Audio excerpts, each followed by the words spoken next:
Welcome back students. चलिए बचे हुए क्वेश्चन करते हैं आपके, स्टार्ट करते हैं। लेवल सेकंड में फर्स्ट क्वेश्चन है, बड़ा आसान क्वेश्चन है। इसने बोला है कि from your school to your home the distance is around 10 kilometre. It requires 20 minute for you to reach your school by cycle. Find average speed in kilometres. मतलब आपके घर से आपके स्कूल की दूरी जो है 10 किलोमीटर है, ठीक है, और आपको ये दूरी तय करने में 20 मिनट लगते हैं। तो आपको आपकी एवरेज स्पीड निकालनी है, ठीक है, औसत चाल निकालनी है किलोमीटर्स में। तो एवरेज स्पीड का फॉर्मूला होता है एवरेज स्पीड टोटल डिस्टेंस, ठीक है, बटे टोटल टाइम। यहाँ तो सिंगल ही दिया गया है, इसलिए क्या हो जाएगा, total distance 10 kilometre, total time कितना 20 मिनट। अब मिनट्स को आवर्स बनाएंगे तो इसको हम 60 से भाग करेंगे, ठीक है, 60 से डिवाइड करेंगे तो ये क्या बन जाएंगे, आवर्स बन जाएंगे। और ये घूम के कहाँ आ जाएगा, 60 आ जाएगा ऊपर। तो क्या हो जाएगा यहाँ से 10/20 इंटू 60, 3 पे कट गया, ठीक है, और 3 इससे गुना करेंगे कितना आ जाएगा 30 किलोमीटर पर आवर, ठीक है, 30 किलोमीटर पर आवर आंसर, ठीक है, क्लियर। चलिए नेक्स्ट क्वेश्चन देखिए, आसान था ना। सेकंड क्वेश्चन देखिए, और भी इजी है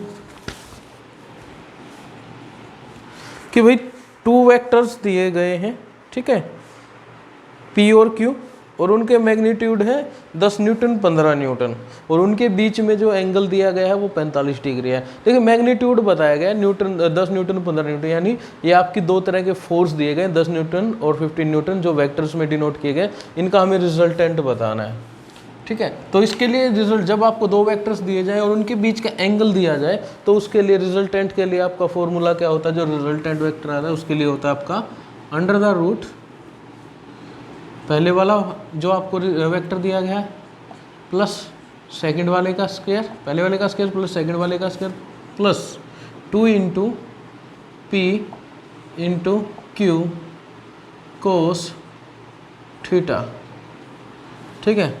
जब आप इसको सोल्व करोगे क्या आ जाएगा, P दिया है आपको कितना 10 न्यूटन, Q दिया है 15 न्यूटन, और थीटा दिया गया है आपको 45 डिग्री। जल्दी पुट करो इसको, कितना हो जाएगा भाई, यहाँ पे 10 का स्क्वायर 100, 15 का square 25, 2PQ, P into Q कितना हो जाएगा 10 गुना 15 कितना हो जाएगा 2 गुना 150, कोस थीटा यानी कोस 45 कितना हो जाएगा आपका, कोस 45 होता है, कोस 45 होता है आपका 1/√2, यानी 1/√2। अब इसको यहाँ पे अगर इसको काटोगे तो यहाँ पे √2 बच जाएगा, तो कितना होगा यहाँ पे आपका 325 प्लस 150 इंटू √2। √2 की वैल्यू क्या होती है, √2 होता आपका 1.414, तो 1.414। जब आप इसको सोल्व करोगे तो कितना हो जाएगा, ये आपका आंसर आ जाएगा। इसमें मैंने पहले सोल्व कर लिया था 23.13 न्यूटन, 23.13 न्यूटन, ये आपका आंसर हो जाएगा, ऑप्शन नंबर 4। चलिए क्वेश्चन नंबर 3 देखिए,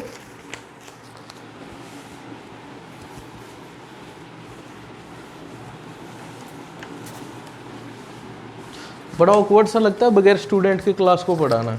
अगर स्टूडेंट हो तो उनकी फेस से और उनकी आइज से पता चल जाता है कि समझ में आया या नहीं आया। अब बगैर स्टूडेंट के पढ़ाना थोड़ा सा अजीब लगता है। चलिए क्वेश्चन नंबर 3 देखिए, ठीक है, ऐसे कोई बॉडी यहाँ पे स्लाइड कर रही है, एंगल बन रहा है 45 डिग्री का, ठीक है, यहाँ पे वेट है आपका 10 ग्राम लगा हुआ है, यहाँ पे फोर्स इस डायरेक्शन में लग रहा है, ऊपर जो है आपका रिएक्शन फोर्स है। ठीक है, इसमें आपसे पूछ रहा है कि ये जो 10 kg है और यहाँ पे 10 ग्राम लिखा हुआ, 10 kg कर लेना भाई, डायग्राम में थोड़ी सी गलती दे रखी है। ठीक है, तो आपसे पूछ रहा है कोफिशिएंट ऑफ फ्रिक्शन पूछ रहा है। तो मैंने आपको बताया था जब इस तरह से आपको इंक्लाइंड में दिया गया तो कोफिशिएंट ऑफ फ्रिक्शन क्या होता है, mu is equal to tangent theta, यानी म्यू कितने के बराबर आ जाएगा, टेंजेंट 45 डिग्री, और टेंजेंट 45 किसके होता है, 1 के बराबर। तो आपका आंसर क्या आ जाएगा, 1। इजी करवाया था ना फ्रिक्शन वाले चैप्टर में ये। चलिए नेक्स्ट क्वेश्चन करते हैं, question number 4।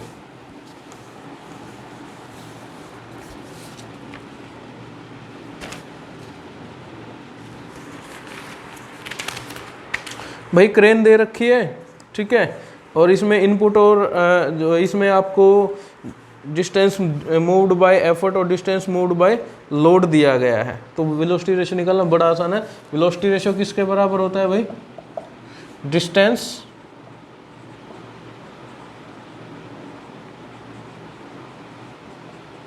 Travelled by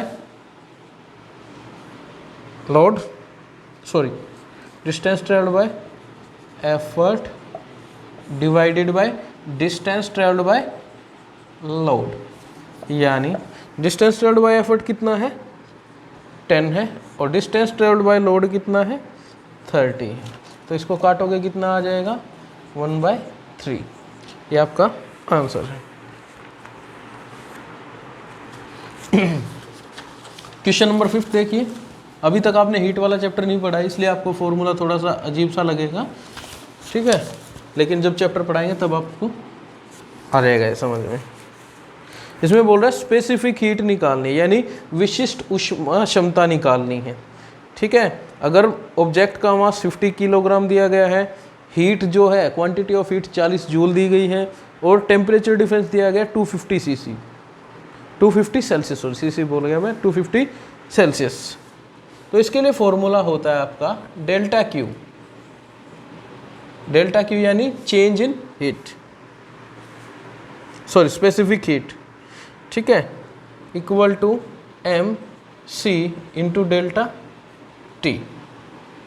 M क्या है, मैं साइड में लिख रहा हूँ, एम होता है मास, ठीक है, सी डेल्टा टी, ये आपका होगा, सी क्या होगा आपका स्पेसिफिक,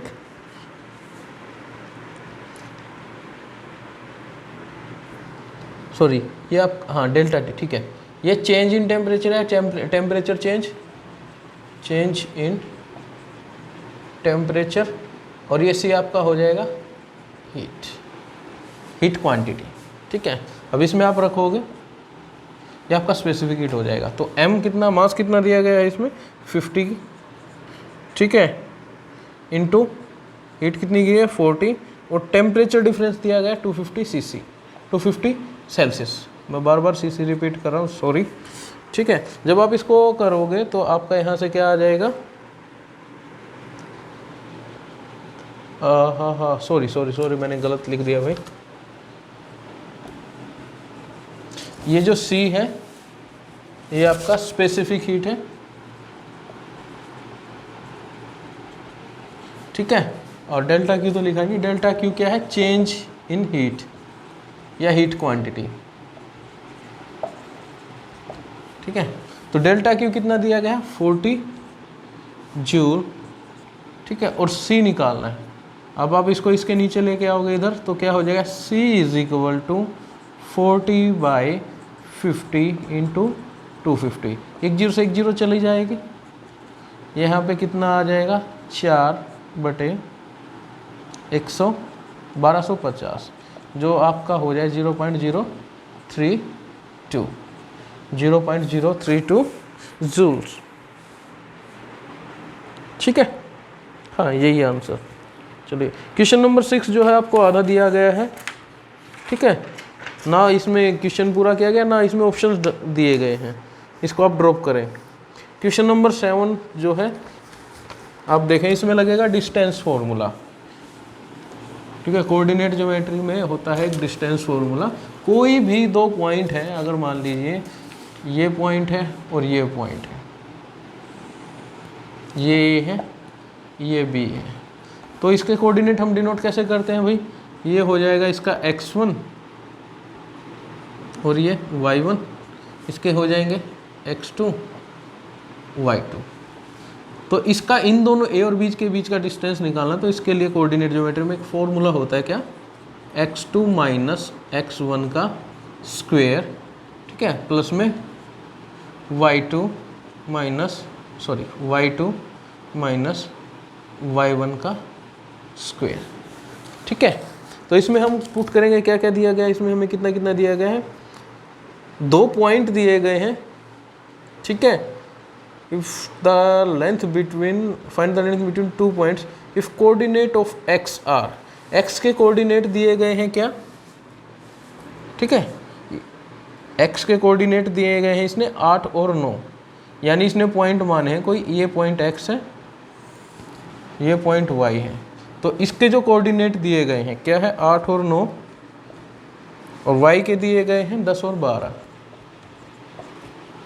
ठीक है। तो ये क्या हुआ, ये x1 हो गया, ये x2 हो गया, ये y1 हो गया, y2 हो गया। तो इसमें जब हम फॉर्मूला लगाएंगे क्या हो जाएगा, x2 माइनस x1, यानी 10 में से 8 माइनस करोगे 2 आ जाएगा उसका स्क्वायर, ठीक है। y2 प्लस में y2 माइनस y1, 12 में से 9 माइनस करोगे 3 बचेगा, उसका स्क्वायर कर दो, कितना हो जाएगा, 3 का स्क्वायर 9 हो जाएगा। ये यहाँ से कितना आ जाएगा आपका 4 और ये 9, तो आपका आंसर आ जाएगा √13, जो कि ऑप्शंस में नहीं दिया गया है, ठीक है, ऑप्शंस में नहीं दिया गया है।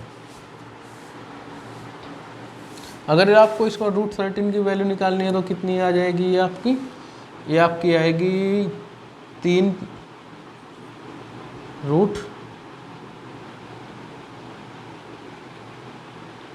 3 का स्क्वायर 9 और √4 नहीं,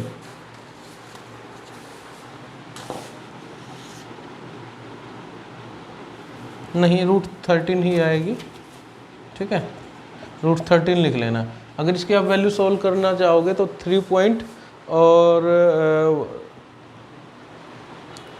समथिंग आएगी, इसकी 3 के प्लस में कुछ आएगी, ठीक है, 4 से थोड़ी सी कम और 3 से ज़्यादा, ठीक है, 3 और 4 के बीच में आएगी। चलिए नेक्स्ट क्वेश्चन देखिए, हाइट एंड डिस्टेंस है, बड़ा इजी है, मैंने आपको करा रखा है ये क्वेश्चन। ये बोल रहा है कि कोई एक बंदा खड़ा है x जगह पे, डिस्टेंस पे, ठीक है, वो किसी पेड़ के टॉप पे देख रहा है और 45 डिग्री का एंगल बना रहा है। ये देखिए, ये बोल रहा है ये, ठीक है, 45 डिग्री का एंगल बना रहा है, ठीक है। पेड़ की ऊंचाई आपको दी गई है 12 मीटर, इसको मान लेते हैं ए, बी और सी, 90 डिग्री का कौन बनेगा। तो हमसे पूछ रहा है दूरी निकालनी है, हमें दूरी ज्ञात करनी है। तो मैंने आपको बताया था जो चीज़ दी गई है, यानी परपेंडिकुलर दिया गया है, लंब दिया गया है कितना 12, ठीक है, और बेस नीचे है आपका, ये बेस निकालना है, यानी आधार निकालना है, BC इसको x मान लेते हैं, ठीक है। ये किसके बराबर है भाई, ये हमारा टेंजेंट, क्योंकि परपेंडिकुलर अपॉन बेस हमारा किसके इक्वल होता है, टेंजेंट के इक्वल, टेंजेंट 45 डिग्री, यानी P/B इज इक्वल टू 1, इसका मतलब 12/x इज इक्वल टू 1 है। तो x की वैल्यू कितनी आ जाएगी, जो डिस्टेंस है, x इज इक्वल टू 12, किस में है, मीटर, ये मीटर में था तो ये भी मीटर में, ठीक है, आसान था। चलिए नेक्स्ट क्वेश्चन आपसे पूछ रहा है जीपी का, बड़ा आसान क्वेश्चन है, सीधा सा। ये पूछ रहा है कि एक सीरीज दी गई है, कोई श्रृंखला दी गई है 2, 4, 8, तो इसका 12वां पद क्या होगा, ठीक है, 12वां पद क्या होगा। उसके लिए आपका TN का फॉर्मूला होता है, TN बोलते हैं इसको, लास्ट टर्म जो नेट टर्म निकालते हैं, ठीक है, उसका फॉर्मूला पूछ रहा है। तो सॉरी Tn नहीं, इसकी जो 12वां पद पूछ रहा है वो, ठीक है, उसके लिए आपका nth टर्म पूछ रहा है ये आपका हो जाएगा a इंटू आर की पावर n-1, ठीक है। a क्या होता है, ये स्टार्टिंग वाली जो आपका नंबर होता है, ठीक है। r क्या होता है, इन दोनों को जब आप डिवाइड करोगे, 4 को 2 से डिवाइड करो, कॉमन रेशियो बोलते हैं, कितना आ गया 2। अगले को 8 को 4 से डिवाइड किया आपने, कितना आ गया 2। तो ऐसे ही नेक्स्ट जितनों को करते जाओगे आपका ये कॉमन रेशियो आ जाएगा r। n क्या है, नंबर ऑफ टर्म कितनी है इसमें, 12 है, ठीक है। तो यहाँ से क्या हो जाएगा a यानी 2 इंटू में, ठीक है, r कितना है 2, n-1 यानी 12 माइनस 1, ये यहाँ से क्या हो जाएगा 2 गुना में 2 की पावर 11, ठीक है। 2 की पावर 2 कितनी होती है 4, 2 की पावर 3 कितनी हो जाएगी 8, 4 कितनी हो जाएगी 16, 5 32 और 6 64, ठीक है। देखो आपको दिखाते हैं, स्क्वायर 4 क्यूब 8, 2 की 4 कितना 16, 2 की 5 कितना 32, 2 की 6 कितना 64, 2 की 7 कितना 128, ठीक है, 2 की 8 कितना 256, ठीक है। ऊपर लिख देते हैं 2 की 9 कितना 512, ठीक है, 2 की 10 कितना 1024, ठीक है, और 2 की 11 कितना, यहाँ मिटा दे रहा हूँ, 2 की 11 कितना हो जाएगा 2048, और 2 की 12 कितना हो जाएगा 4096, ठीक है। तो ये पूछा 2 की 11 और एक और भी 2 है साथ में गुना, तो इसका मतलब क्या हो जाएगा 2 की 12 जो कितना है 4096, ये आपका आंसर हो जाएगा, ठीक है। क्वेश्चन नंबर 10 है भैया, ये मेरे को गलत लग रहा है इसमें, ठीक है। ये क्वेश्चन नंबर 10 मेरे को गलत लग रहा है, डाउट है, मैं इसको थोड़ा क्लियर करके आपको बताऊंगा किसी से, फ्रेंड से। क्वेश्चन नंबर 11 आधा दिया गया है, ये आपको छोड़ देना है इसको, ठीक है। हाफ दिया गया है, हमें इसमें बताया ही नहीं हमें निकालना क्या है। उसके बाद आता है क्वेश्चन नंबर, लास्ट क्वेश्चन आता है, ये आपको खुद करना है, ठीक है। डायग्राम दिया गया, इसमें चिंगारियाँ निकली हैं अलग अलग की, जब हम मेटल को ग्राइंड कर रहे हैं, ठीक है। जब हम मेटल को जो है ग्राइंड कर रहे हैं तो जो स्पार्क निकलता है, तो उसका डायग्राम दिया गया है, ठीक है। मेरी तरफ से भाई ये जो है आपका ख़त्म हो गया है। एक वीडियो मैं आपकी डालूंगा मीन मीडियन मोड पे, ठीक है, वो सबके लिए कंबाइन डालूंगा मैं। चलिए अच्छे से तैयारी कीजिए, मिलते हैं और नई वीडियोज़ के साथ। Thank you.